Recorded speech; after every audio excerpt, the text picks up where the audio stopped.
The rupee has weakened to a new all-time low of 77 rupees 44 paise. The rupee slid to this fresh lifetime low against the US dollar on Monday. And for consumers, a weaker rupee means higher costs of everything imported, from food to fuel, and more expensive for foreign travel. For manufacturers, it means increased prices of component parts, among other consequences. All of these affect fuel inflation, which is already surging in India. The rupee weakened to an all-time low today of 77 rupees and 46 paise to a dollar. The Indian currency has depreciated almost 5% in just the last 6 months, as it stood around 74 rupees per dollar in November last year. There are several connected reasons behind the slump. A combination of low foreign funds in India with a rising requirement is pushing the rupee down. Indian markets have witnessed the highest ever recorded foreign fund pullout this year, with 17.7 billion US dollars being withdrawn in just a little over 4 months. Foreign investors have remained net sellers in Indian markets and have withdrawn money for each of the last 7 months.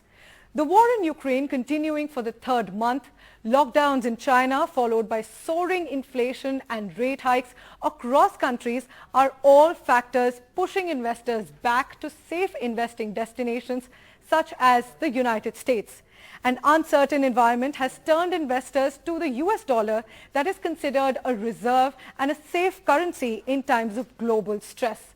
A soaring demand has taken the dollar to a 2-decade high, further pressurizing the rupee's value. And lastly, a 15% increase in the price of Brent crude prices has further resulted in foreign currency outflows in terms of import payments. If this remains for the rest of the year, we can intuitively see that the overall cost of imported oil would go up by around 4.5 billion rupees. So there's a direct relationship between exchange rate and our overall import bill in rupee terms. Apart from impacting markets, the rupee's depreciation drives up the cost of living, affecting the prices of essentials for the common man. When the rupee depreciates, everything we import gets more expensive. As for $1 worth of products, we now have to pay more in rupees. Already soaring crude oil prices will now translate into even larger payments in rupee terms. And increasing oil import prices further translate into higher domestic fuel prices, which have a cascading impact on overall inflation.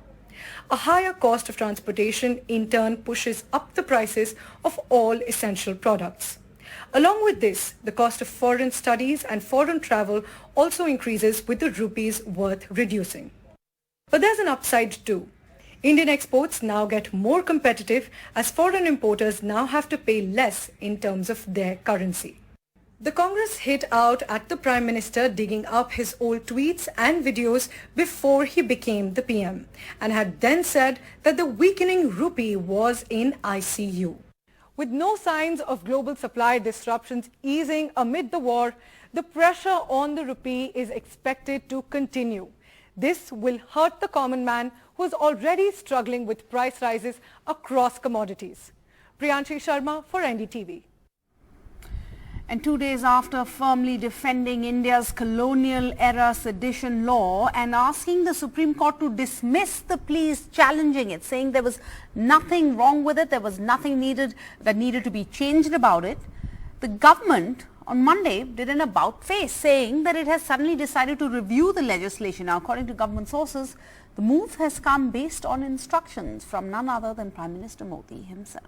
Must be at the heart. A major political surprise from the government today. In its affidavit to the Supreme Court, the centre did a complete U-turn on its stand on the sedition law, which it supported just last Saturday, crediting the change of heart to the Prime Minister, saying, "The Prime Minister has expressed clear and unequivocal views in favour of protection of civil rights, respect for human rights, and believes that outdated colonial laws have no place in India, which is celebrating the 75th year of independence."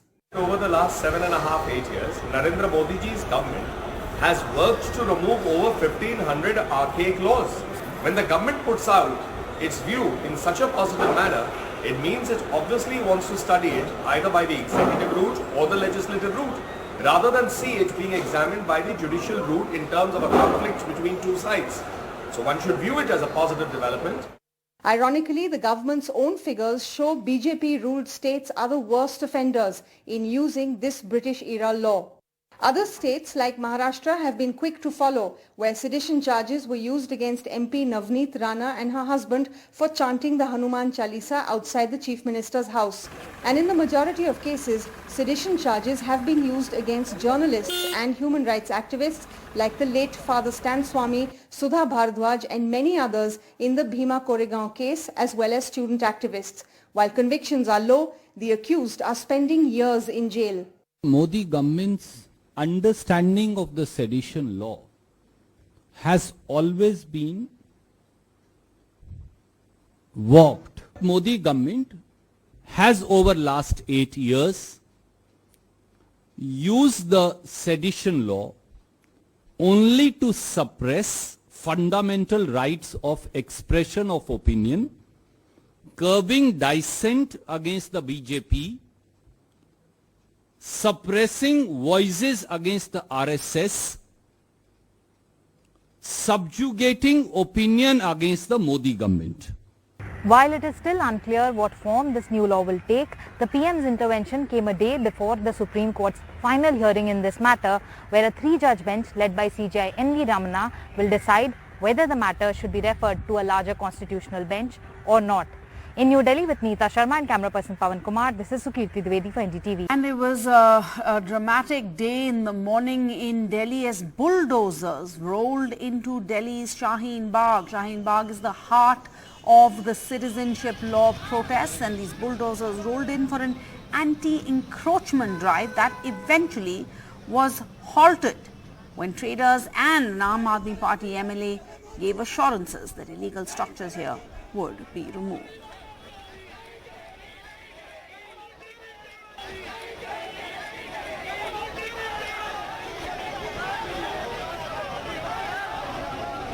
The bulldozer, seen as a symbol of the BJP administration's tough action against rioters and criminals, reached Shaheen Bagh on Monday morning, the hotspot of the anti-CAA protest, as part of the South Delhi Municipal Corporation's anti-encroachment drive. The only thing removed, that too by the residents themselves, was the scaffolding set up to paint a building.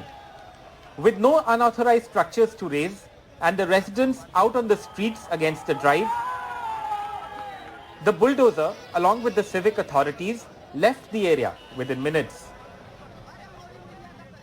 यहाँ encroachment था ही नहीं, एक पेड़ बंधी हुई थी, इसको ये कहने लगे साहब वो बुलडोजर वहां जाकर खड़ा कर दिया। मुझे मालूम था ये खबरें दिखाएंगे कि हमने देखो अतिक्रमण हटा दिया, तो मैंने खुद कहा इसे हटा दो। बुलडोजर लगाने के पीछे हिंदू मुसलमान कैसे करें कि शाहीन बाग में कार्रवाई रोक दी।